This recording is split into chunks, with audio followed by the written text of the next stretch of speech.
Hello and welcome back to my channel. I'm so happy you're here today and joining me for another video.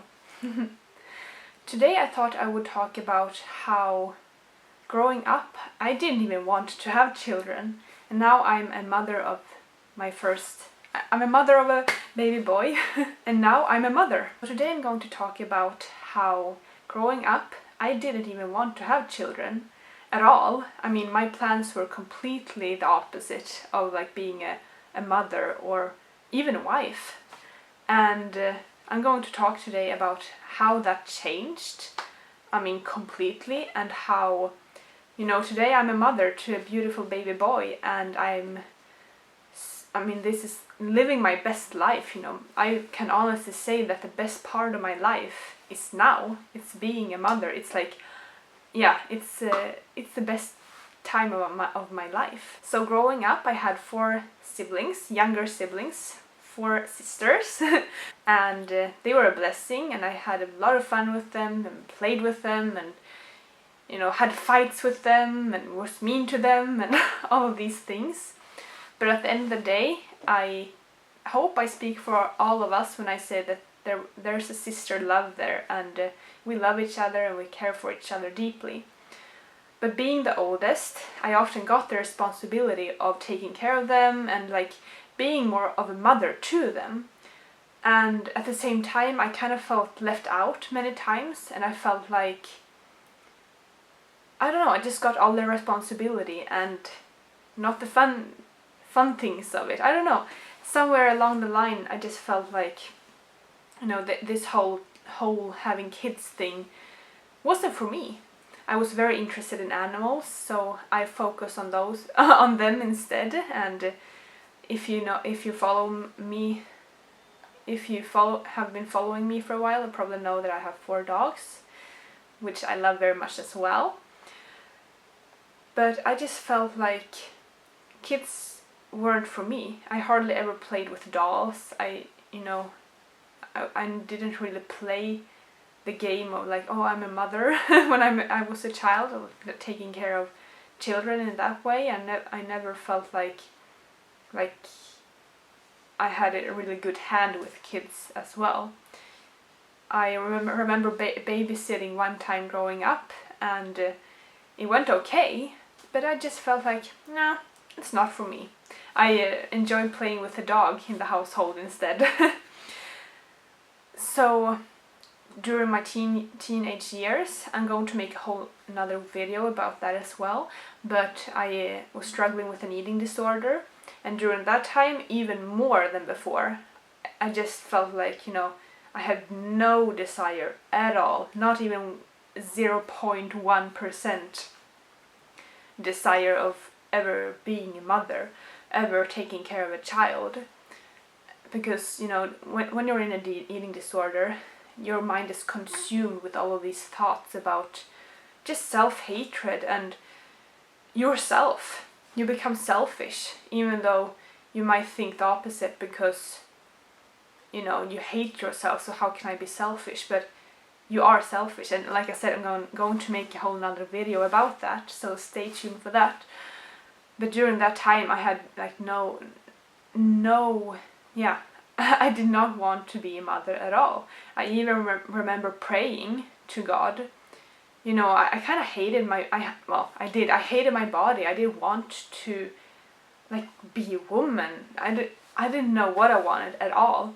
I was completely lost, and I remember even praying to God, please, make me so I can't have children. I didn't want to have my period, and it went away for a while as well because I didn't eat.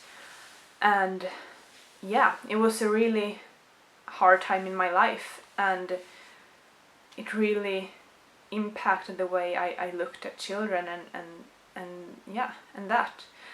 Also, when I would go and visit people, I really felt like all the attention went to the younger children in my life, and somewhere in all of that, I felt like I was left out. And that's also why I kind of hated children in a way, which is awful to say. Anyway, so when I was slowly healing from the eating disorder from age 18 and up, I felt God work in me in a new way. I started to think more clearly, and with that clarity came new desires and new thoughts and just a new perspective on life that I had never had before. So in all of that, I started to have like a yearning inside of me where I found myself wanting a family of my own, wanting a husband and wanting kids. And at first, I just I really tried to push back on that, and I tried to just focus more and more on animals and making money and my career, and being like, I really wanted to be a boss baby, I don't know, I just wanted to be this kind of selfish, independent, strong woman. And I was really embracing my singleness season as well, and I'm going to make a video about that as well. I really was enjoying being single, and I had my 4 dogs, I was living my life, I had my job, I did creative things on the side. I was helping people with their dogs and being like a doggy daycare. Well, I took care of people's dogs from every now and then, and I really enjoyed that life. But still, more and more, I felt like this yearning. I really wanted to have a husband. I really wanted to have kids. And I remember working at McDonald's, and I was starting to look at people's kids, and wishing I had one of my own, feeling that baby fever that people talk about. I never thought I would ever experience that. And it seemed like the closer I drew to God, the closer I got to God, and the more I healed from my eating disorder, and the more I read the Bible, and the more I just stabilized my life, the more I started to feel that yearning and that longing for a family. So it's crazy, looking back on it, it's crazy how you can go from praying to God, please make me infertile, pretty much, to then being, Lord, please, crying out in the forest, Lord, please give me a husband and give me a family of my own, and having that yearning in my heart. And it's crazy to me, growing up, I really felt like the worst path in life for a woman would be to have kids, to be a stay-at-home mother. And now, I've never felt this good. I feel amazing, and that's because I am a stay-at-home mother. I'm taking care of a baby all day. And I cannot explain how this happened. It's really, really crazy, and that's the only word I can think about to describe it, because God healed me. I truly believe God healed me. Now, does that mean that everyone that feels like they're not called to have children, does it mean that they all need to be healed? No, I don't think so. I think, every person has their own calling from God. But I think in my case, it was something that needed to be dealt with, that I needed to be healed from, because God had bigger plans and better plans. I thought if I were to ever have a husband and have kids and all of these things, I thought I would be a captive. I thought I would become like a slave in a way. I don't know. I just had, I didn't have good role models to look up to. I didn't, when I saw the picture of the stay-at-home mother and all of these kids and stuff, I didn't see it as a blessing. I saw it as a curse in a way. I did not understand how it could ever bring anyone joy in the way that I now feel that it actually does. And I really thought that I would live my best life as a single woman, as a strong, independent woman who worked my ass off, which I did for a while. And I must say that though it gave some satisfaction, and it helped me grow a lot, and I'm so grateful for that season in my life to look back on.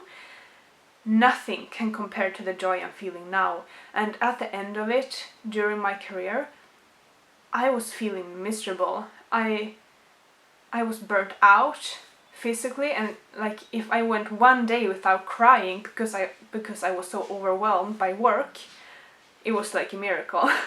And now I have like cried twice since giving birth, 5 months, over 5 months ago now.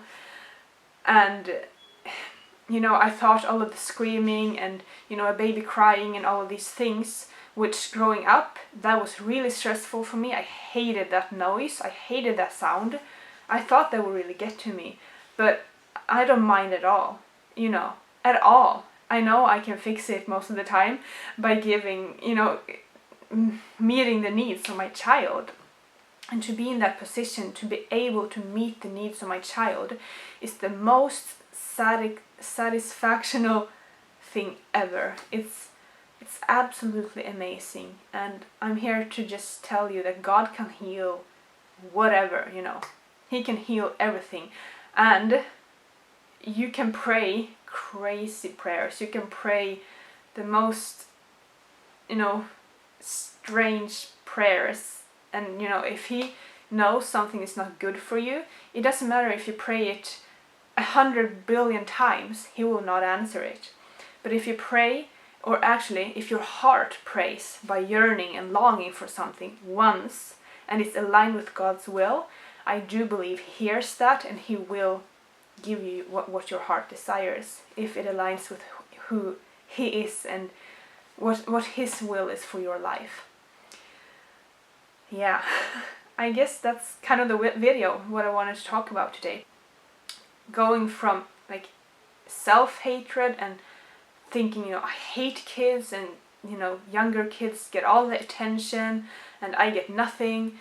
Going from that to being, you know, this, yeah, in love with motherhood and passionate about motherhood and giving birth and stuff is absolutely amazing. And one last thing before I go is that who you're with determines so much. My role models growing up was usually, you know, families with rocky relationships, where the mother and father, they had rocky relationships. So of course, as a child, you see that. You see the energy between them. You see how they interact, and you see that they most, you know, they're miserable. They're having a hard time to you know, deal with each other, yet alone kids. And that's the picture I got, so that's the picture I thought was normal. And when that changed as well, things started to fall into place. And if you're not with a good partner, I don't think motherhood is going to be, you know, at its peak. Of course, you're still gonna have good times, because children are amazing, and you're going to laugh so much with them, and you know, they're truly a blessing, and they lift your mood like this. But I think the best life is a life where mother and father are a unity, a true unity, and they can really just support one another and help one another. And when baby's going through a rough period, maybe it's tummy ache or teething, they can be there for each other and they can help each other, and dad can lift mom up instead of mom having to lift the whole family up and, you know, destroying herself in the process. There's so much to dive deep into those topics as well, but I think it's really important to, you know, choose the right person to have children with. I really do. So anyway, and with God, you know, anything is possible, and He is the healer. He is a true healer, and He knows what He's doing, even when you're not. So that's the video for today. I hope you got something good out of it. I hope it was encouraging, and I will see you next Friday. Bye!